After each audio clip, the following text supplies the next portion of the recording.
Ajay Bhattacharya, who's the Fertilizer Secretary, now joins us to put the sector into perspective. There's a lot of news that's doing the rounds, so he will throw more light on where the sector is headed from here, particularly in terms of policy measures and particularly on the subject of urea decontrol. Mr. Bhattacharya, thanks very much for taking out the time and speaking with us. First up, reports indicate that the government is mulling hiking urea prices by 40%. Is such a sharp hike viable? Will it not impact the decision of urea demand? So I don't know what is the basis of that report, because this is something to be decided by the cabinet, and I am at least not aware of any proposal to hike urea prices by 40%. 40%, if it happens, it will be a tall number. Morning, Mr. Bhattacharya. The other important point which is of market curiosity is that despite approval from the EGOM, the government has not been able to formulate a policy for urea deregulation. So what is keeping this policy still in some kind of an abeyance?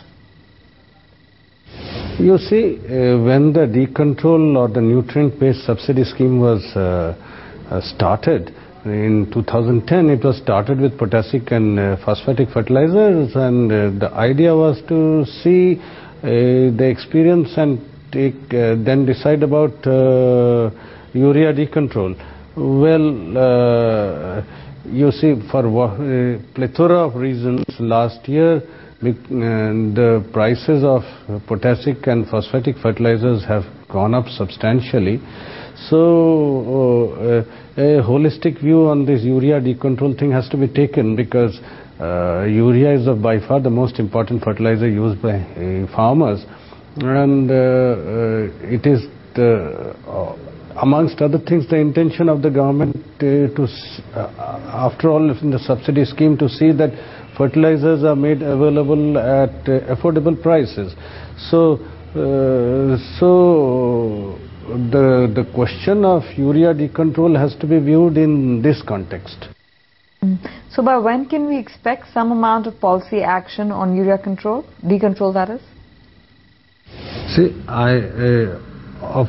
of course, this is a matter which is constantly reviewed, but as far as the industry or anyone is concerned, because there has been a point of view from the industry side that urea should be decontrolled in order to make investment in urea feasible and that sort of thing. But the main thing is we are coming out with an investment policy which will, for urea, which will give a clear direction about the returns available with whatever policy direction the government takes, and we are confident that this will catalyze or induce investments in the urea sector, which has not happened really from 99 onwards. Having said that, the other part of it, other people who should be concerned about urea decontrol are the farmers, of course, but the farmers are more concerned about getting urea at reasonable prices, which of course the government is also committed, and as I just said before, that is something which is being reviewed constantly. And thirdly, of course, it is the government of India, especially the Ministry of Finance, which has a concern about the level of subsidies.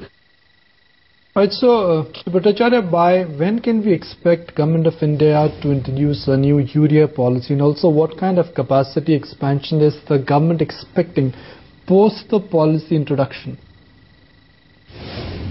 You see, this is what I have just taken you through is the Committee of Secretaries' decisions, but this has obviously got to be cleared at the cabinet level.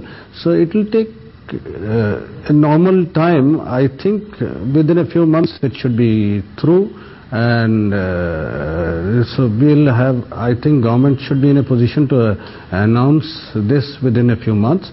And as far as in capacity additions are concerned, urea imports are between 7 to 9 million tons per annum these days. We expect and hope that enough capacities would be built up in the country to make the country self-sufficient in urea as a result of this policy. Media reports indicate that the government is mulling reducing subsidy for DAP or DAP as well as MOP.